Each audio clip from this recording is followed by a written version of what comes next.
Hello, welcome to my YouTube channel. ഇന്നൊരു പുതിയ cooking video ആയാലോ. ഇന്ന് സാമ്പാർ ചീര വെച്ചിട്ടുള്ള റെസിപ്പിയാണ് ഞാൻ ചെയ്യാൻ പോകുന്നത്. ഇത് വീട്ടിൽ തന്നെ ഉണ്ടാക്കിയെടുത്തതാണ്. അപ്പോൾ ഇലയൊക്കെ നുള്ളിയെടുത്ത് ഞാൻ കഴുകാൻ വേണ്ടി വെള്ളത്തിലിട്ടിട്ടുണ്ട്. മഴയൊക്കെ ആയത് കാരണം നന്നായിട്ട് ഉണ്ടായിട്ടുണ്ടായിരുന്നു കേട്ടോ. ഒരു പിടിക്ക് ഇല ഞങ്ങൾക്ക് വീട്ടിൽ നിന്ന് തന്നെ കിട്ടി. കഴുകി വൃത്തിയാക്കി അതിൻ്റെ ഇല മാത്രം വേർപ്പെടുത്തി ഒരു പാത്രത്തിലേക്ക് വെക്കുന്നുണ്ട്. ഇത് അരിയേണ്ട ആവശ്യമില്ല കേട്ടോ. ശേഷം കുതിർക്കാനിട്ട് വെച്ച പരിപ്പ് നല്ല വെള്ളത്തിലിട്ട് കഴുകിയെടുത്ത് 2 പച്ചമുളകും ഉപ്പൊക്കെ ചേർത്ത് ഒരു വിസിൽ വരെ കുക്ക് ചെയ്തെടുക്കാം.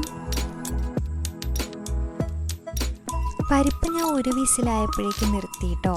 ഒരു വിസിലായപ്പോഴേക്കും നന്നായിട്ട് വെന്ത് വന്നിട്ടുണ്ടായിരുന്നു. ഈ ടൈം കൊണ്ട് നമുക്ക് അരമുറി തേങ്ങ ചിരവി അരയ്ക്കണേ. ഇത്തിരി കുഞ്ഞു ജീരകം കൂടി അതിലേക്ക് ചേർക്കാം. ഉച്ചത്തേക്കുള്ള ക്യാബേജ് തോരനും പിന്നെ ഇലയും ചെറുള്ളിയൊക്കെ ഞാൻ മുറിച്ച് വെച്ചിട്ടുണ്ടായിരുന്നു. അപ്പോഴായിരുന്നു ദേവുട്ടി ബ്രഷൊക്കെ ചെയ്ത് ചായ കുടിക്കാൻ വേണ്ടി വന്നിരുന്നത്. ഇന്ന് പുട്ടായിരുന്നു കേട്ടോ രാവിലെ. പഴവും പപ്പടവും ഒക്കെ ഉണ്ടായിരുന്നു. ദേവുട്ടിക്ക് കടലക്കറിയേക്കാൾ ഇഷ്ടം പുട്ടിന് പഴം തന്നെയാണേ. ആൾക്ക് ഏറ്റവും ഇഷ്ടപ്പെട്ട ചായക്കടിയും പുട്ട് തന്നെയാണേ. രാവിലെ പുട്ടാണെന്ന് പറഞ്ഞപ്പോൾ തന്നെ ആൾ ഉഷാറായിരുന്നു. അപ്പോൾ നമ്മുടെ പരിപ്പ് നന്നായി വെന്ത് വന്നിട്ടുണ്ട്. നമുക്ക് ഈ സാമ്പാർ ചീരയുടെ ഇല കൂടി അതിലേക്ക് ഇട്ട് കൊടുക്കാം.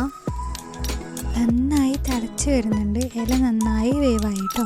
ഇനി നമുക്ക് അരപ്പ് ഒഴിച്ചു കൊടുക്കാം. അതിലേക്ക് ഇത്തിരി മുളക് പൊടിയും മഞ്ഞൾപ്പൊടിയും കൂടി ചേർത്ത് കൊടുക്കാം കേട്ടോ.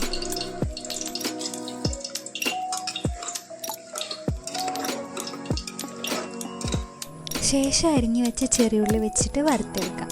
അപ്പോൾ കറി റെഡിയായി, നമുക്ക് കഴിക്കാൻ.